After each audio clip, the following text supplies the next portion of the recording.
નમસ્કાર મિત્રો, આજના તાજેતર બ્લોગ વિડીયોની અંદર તમારા બધાનું સ્વાગત કરું છું.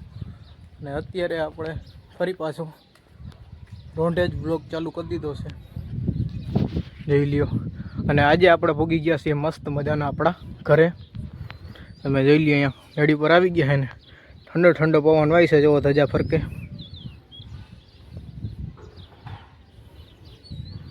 જોઈ લ્યો, એક બાજુ સુરત દાદા હાથમાં છે આપણે અહીંયા.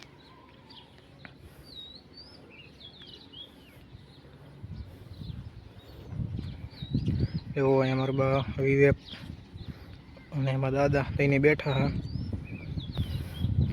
એ આપણે જોઈ લ્યો, સવારમાં બપોરે આવીને ભરી દીધું તો આખું કુંડ્યું અડધું ઠાલું થઈ ગયું છે, કારણ કે ચકલા પાણી પીવા આવે છે એટલે.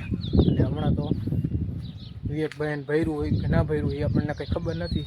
બાકી ભરેલું તો હતું તો એ કુંડ્યું એટલે ભર્યું તો એ છે જ, પણ ફરી પાછું આપણે એ ગરમ પાણી હતું તો એ સાફ કરીને પાછું નવું ઠંડુ પાણી ભરી દીધું હતું.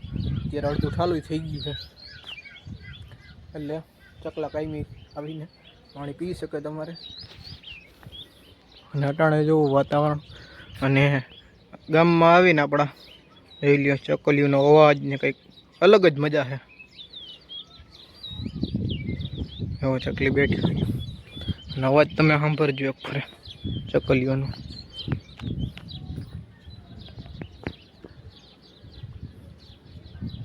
એવો ચકલીઓ રખડે.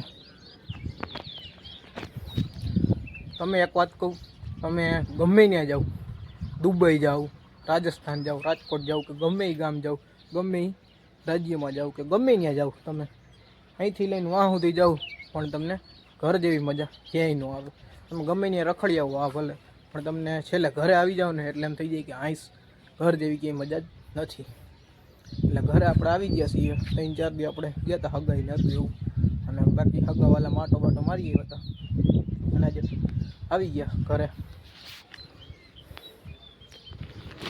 અને બપોર થયું હતું તો ભાવિનભાઈને પપ્પા બે એ નીકળી ગયા હતા કામે. એટલે કે એ ગયા હતા આપણે જમલ કાકાની ન્યા, અને જમલ કાકાને ન્યા એ કામ હતું કે એની એડી આપણે જે વીણવા જતા પહેલાં એ ખેરીને આવી રીતના આમ પાથરી દીધી હતી નીચે. અને ત્યારે પછી એની ખેરી તો લીધી હતી પણ ચડાવવાની બાકી હતી, એટલે કે આમ ઢગલા ઉપર આમ ચડાવવાની બાકી હતી. તો અમારા પપ્પાની ભાવિનભાઈ ગયા હતા બપોર પછી, એટલે ચડાવી આવ્યા, મસ્ત કમ્પ્લીટ કરી દીધો હવે ઢગલો. અને હવે એ ઢગલો આપણે ઝાઝા દિવસ નહીં રહે, કારણ કે એ હવે 1 કે 2 દિવસની અંદર કાઢી નાખશે. કારણ કે ભાવ સારો આવે તો વેચવાય છે તો વેચી નાખશે એડી, નકર પછી ગોડાઉનમાં ભરી દે છે. પછી પાછું ગમે તે વેચી શકે, જ્યારે ભાવ વધુ હોય ત્યારે વેચી શકે. ખેડૂતને તો બાકી શું હોય, જ્યારે ભાવ વધુ હોય ત્યારે જ વેચે. બાકી તો જોકે ભાવ આવતો જ નથી વધુ બહુ તોય ભાવ હોય ત્યારે વેચી દે, બાકી ગોડાઉનમાં ભરી દે. બીજું તો શું કરે ખેડૂત. જો આપણે નદી જોઈ લ્યો, અને આજકાલે આ નદી આપણે ઠાલી નહીં થાય, કારણ કે તા તો પાછું ચોમાસું આવી જાય એવું લાગે છે મને. એટલે હજી ભરી છે આ નદી તો બરોબર, હજી ઓલી ઉપરની નદી એવી ભરી છે. એટલે ચોમાસું નહીં આવે ને તા પાછું પાણી આવી જાય, ચોમાસું આવી જાય એવું દેખાય છે.